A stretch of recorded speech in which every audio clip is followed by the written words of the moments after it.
Trump says Coca-Cola has agreed to change its secret recipe. Trump posted to his social media platform saying the company agreed to switch out high fructose corn syrup for cane sugar.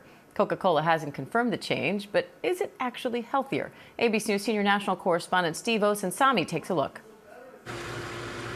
It's arguably the most famous combination of water and sugar in the world, and one of the greatest examples of how something so simple can mean so much to so many through the power of effective suggestion.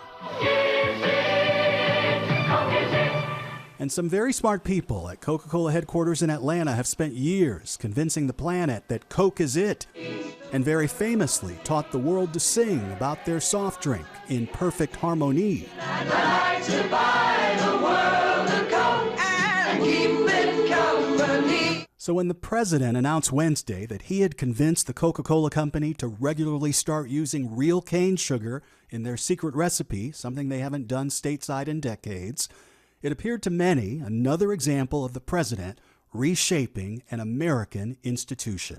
I've been speaking to Coca-Cola about using real cane sugar in Coke in the United States, he wrote, and they have agreed to do so. This will be a very good move by them. You'll see. It's just better. If they can please the administration, if they can please the parents who want dyes out of stuff, and they can make consumers happy along with the politician, why not do it? I think their stockholders will probably be thrilled over that decision. Back in the 1980s, Coca-Cola started using corn syrup instead of sugar to sweeten its soft drinks because sugar was more expensive. The whole multi-billion-dollar soft drink industry followed, and experts say it's a big reason why so many Americans in particular are overweight.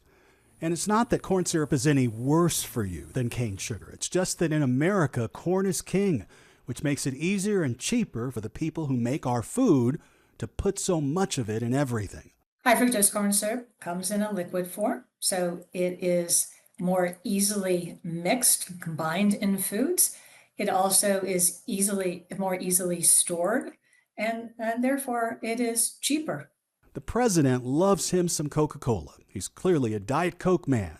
Coca-Cola, never one to miss good marketing, sent him a presidential commemorative inaugural Diet Coke bottle personally delivered by its chairman and CEO, seen here. It was a pharmacist in Atlanta who invented Coca-Cola in 1886, suggesting that it could cure indigestion, headaches, and even impotence.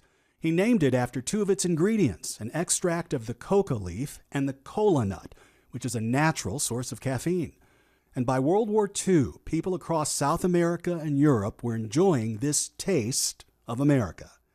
Coca-Cola would go on to become a nearly $300 billion company with sales in more than 200 countries, making their secret recipe priceless.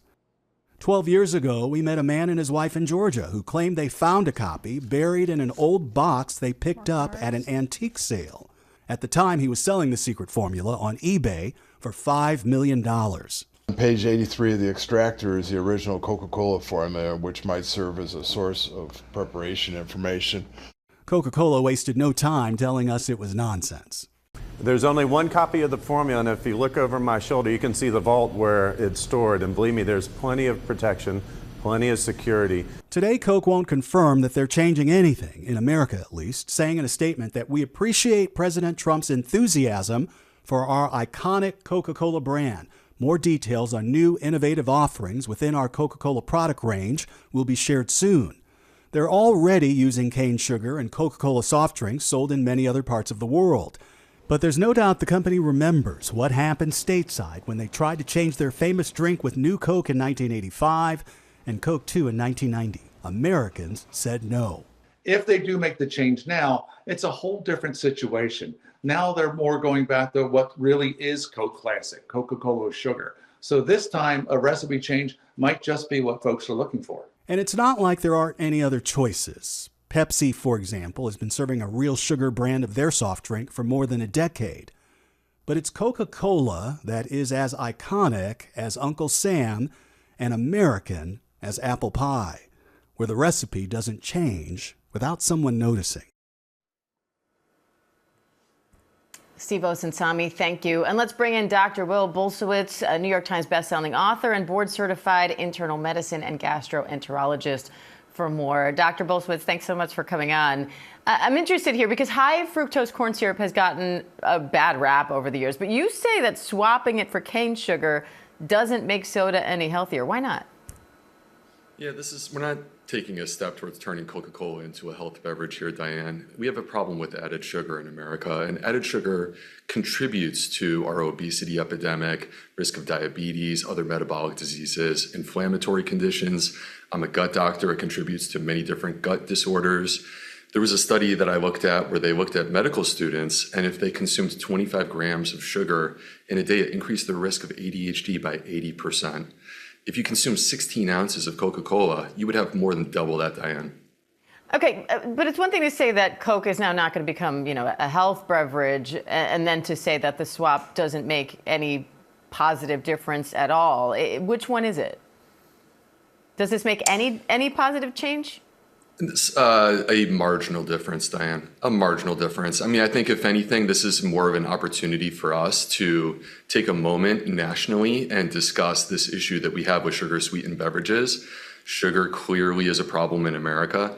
But the other aspect of this, Diane, is that you could pull out the sugar altogether and you still have all of the additional ingredients that remain in Coca-Cola that there are concerns about. So there's more to it than even just the sugar. This is a small step in the right direction. So what are the other ingredients you're concerned about? And do you see a potential for more swaps on that front? I highly doubt the secret formula is going to be changed. Some of the other ingredients that we have concerns about include phosphoric acid, which may contribute to bone density loss. We worry about the coloring, which is 4-MEI, which has been labeled a possible carcinogen by the IARC. We worry about the natural flavors that, frankly, we don't know very much about. And Doctor, I'm out of time, but quickly, I want to touch on PepsiCo saying that they plan to offer healthier or cleaner versions of some of their popular chips and other drinks, adding protein, fiber, that kind of thing. What's your take on that? Can snacks like Cheetos or Doritos be made healthier? They can be made relatively healthier, but really I would love to see people move towards more whole foods in their diet. And rather than snacking on chips, how about we have carrots or veggie crudite, and we dip it into something that's delicious and also very good for us, like guacamole. All right, Dr. Will Bulsciewicz, great to have you on. Thank you. Thank you. President Trump says Coca-Cola has agreed to